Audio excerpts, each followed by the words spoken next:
ஹோட்டல்னா அந்த ஹோட்டல், அந்த ஹோட்டல்னா இன்னொரு ஹோட்டல். அங்க காலையில பொங்கல் போடுறா, பொங்கல் வடை. இவர் வெறும் தோசை மட்டுமே போடுறாரு. ஆனா பொங்கல் வடைக்கும் பூரிக்கும் போயிடுவான். இப்ப நான் வரும்போது ஒரு உணவு பார்த்தேன். ஒரு உணவு ஐயாவுடைய வீட்டுக்கு அருகாமையில் ஒரு உணவு. ஐயா, அந்த உணவு பேர் என்ன? புலாரி, புலாவ். புலாவ் புலவு. புலாவ் புலவு என்னடா இது? தேசத்துல இப்படி ஒரு ஃபுட்டு நான் பார்த்ததே இல்லை என் வாழ்க்கையில. இந்த புலவை நான் சாப்பிட்டே ஆகணும் போறதுக்குள்ளார. அது என்னதான் இருக்கு அப்படி என்று ஒரு இடங்கள்ல ஒரு உணவு வித்தியாசம். இந்த இடத்துல அது வேற ஏதோ ஒரு ஃபுட்டுன்னு சொன்னார் அவர். அது பிரிஞ்சின்னு சொன்னார் அப்படின்னு ஒரு பேரு. அது என்னன்னு தெரியல. அது பார்ப்போம், விரைவா பார்ப்போம். ஸோ ஊழியங்கள் வளருகின்ற போது நீங்களும் கூட சேர்ந்து வளரும். போதகர் மட்டும் வளருவது அல்ல, சபை மட்டும் வளருவதல்ல, கட்டிடங்கள் மட்டும் வளருவதல்ல, நீங்கள் வளர வேண்டும். உங்களுடைய வளர்ச்சி உங்களுடைய விசுவாசத்தில் தெரிய வேண்டும். உங்கள் வளர்ச்சி உங்களுடைய வாழ்க்கையில் தெரிய வேண்டும். உங்கள் வளர்ச்சி உங்கள் நடைமுறைகளிலே தெரிய வேண்டும். அதுதான் வளர்ச்சி. நான் வளர்ந்திருக்கிறேன் என்பதற்கான அடையாளம் என்ன? உங்களுடைய வளர்ச்சியுடைய ரியாக்ஷன்.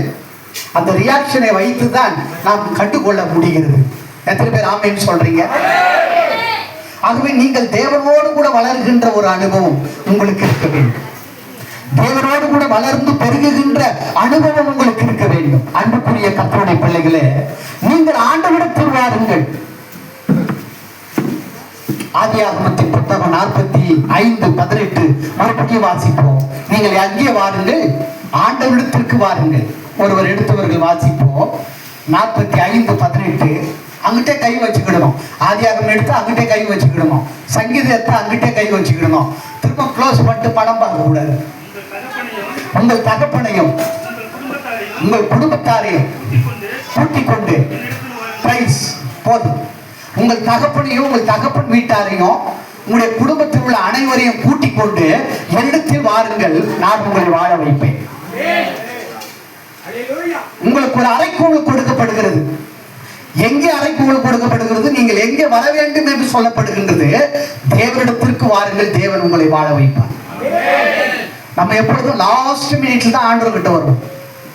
மருத்துவமனைக்கெல்லாம் போயிட்டு அங்க ஒரு 1 lakh கட்டிட்டு, ஆம்புலன்ஸுக்கு ஒரு 10,000 கட்டிட்டு, அதுக்கு பிறகு scan, CT scan, X-ray, blood test, பெட்டுக்கு சார்ஜ் எல்லாம் ஒரு 3 லட்சம் ரூபாய் கட்டிட்டு டாக்டர் சொல்வாரு, நாங்கள் எவ்வளோ முயற்சி பண்ணோம், உங்ககிட்ட 3 லட்சம் எங்களால் வாங்க முடிஞ்சுது. நாங்கள் எவ்வளோ முயற்சி செய்தோம், உங்கள் முகத்தை பார்த்தாலே 3 லட்சத்துக்கு மேலே தேராது, அவ்வளோதான் வாங்க முடியும். அது வாங்கினது அதிகம் உங்ககிட்ட. அதனால எல்லாம் வல்ல இறைவன் தான் உங்களை காப்பாற்றணும். அதுக்கு பிறகுதான் பக்கத்தில் இருக்கிற திருச்சபை தேடி வருது. ஊசலாடி கொண்டிருக்கிற போது ஆண்டவரத்திற்கு வரது, என்னை எப்படியாவது காப்பாத்துங்க. எங்க சபைக்கு அப்படிப்பட்ட ஆள் வந்தாங்க. First admission fees 1 lakh. 1 lakh கட்டிட்டு எங்க வா சபைக்கு வயலாட்ட ஓடிட்டு எடுத்துட்டு 1 lakh நீ கொடுத்தா உனக்காக முட்டி போட்டு ஜெபம் பண்ற, பட்னியா இருந்து ஜெபம் பண்றேன். ஒரு அழிவே சொல்லுவோமா? நான் பட்டினியா இருந்து ஜெபம் பண்ணுவா, அவங்க ஆப்பிள் பழம் சாப்பிட்டு உட்காந்து இருப்பாங்களாம். எங்கிட்டு கதை இது? அப்படி அல்ல திருச்சபை. திருச்சபை ஏதோ ஒரு ஒரு கீரை வியாபாரம் போல திருச்சபை அல்ல. இது தேவனுடைய வீடு. இங்க தேவன் வாசமா இருக்கிறார். எல்லா இது ஒரு விஷயம் சர்ச்சை போய் ட்ரை பண்ணி பார்ப்போமே, அப்படி அல்ல. முழுக்கவே இயேசுவை ட்ரை பண்ணுங்க. நீங்கள் என்னிடத்தில் வாருங்கள், நான் உங்களை வாழ வைப்பேன். சங்கீதம் 66:5 ஒருவர் வைத்துக் கொண்டிருக்கிறீங்களா கரத்தை? தேவனுடைய செய்கைகளை வந்து பாருங்கள். போதுங்க, தேவனுடைய செய்கைக்கு வந்தா தானே தெரியும். நிறைய பேர் சொல்றது என்னன்னா, எங்களுக்கு திருமணம் ஆகிட்டோம், நாங்க சபைக்கு வாரோம். நாங்க பாஸ் ஆயிடுறோம், சபைக்கு வாரோம். நாங்க வீடு கட்டிடுறோம், நாங்க சபைக்கு வாரோம். எங்களுக்கு ஒரு பிள்ளை பாக்கி கிடைக்கட்டும், நாங்கள் சபைக்கு வாரோம். ஆண்டவர் சொல்றாரு, எதுவுமே நடக்காதுமா, நீ சபைக்கு வந்தா தான் நடக்கும். கரங்களை தட்டி கர்த்தரை மேம்படுத்துங்க. உங்கள் சபைக்கு வாருங்கள். சபையிலே கர்த்தர் உங்களுக்கு வாழ்வை கொடுக்கிறார்.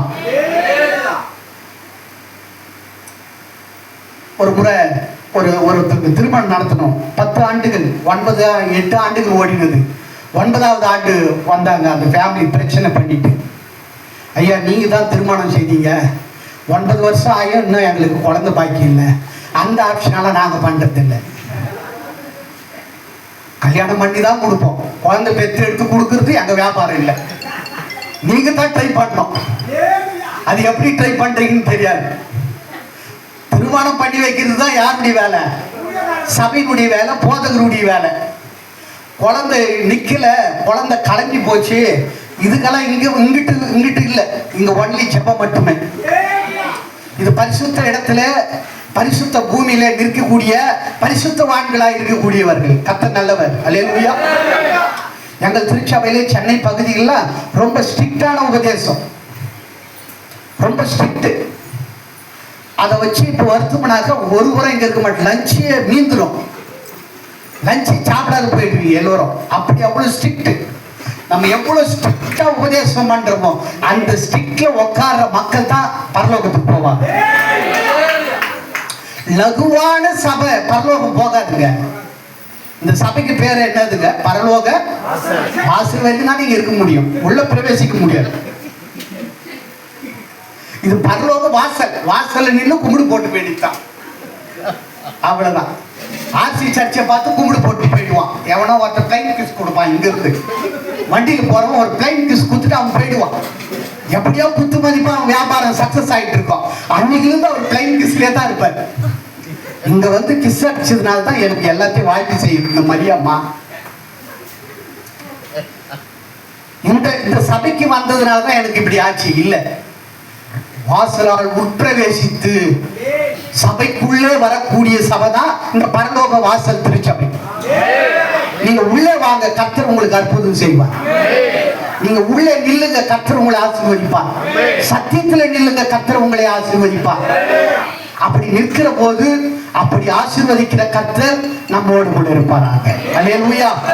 அவர் எல்லோருக்கும் சமமாக ஈவனாக அவர் பங்களித்து கொடுக்கிறவர். உங்கள் குறைகளை நிறைவாக்கக்கூடிய நம்முடைய ஆண்டவர்.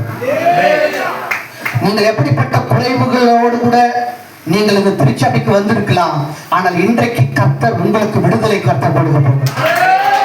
அற்புதம் செய்வார், அற்புதம் செய்வார், அதிசயங்களை செய்வார்.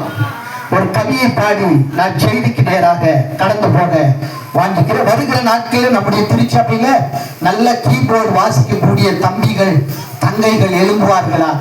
கரங்களை தட்டி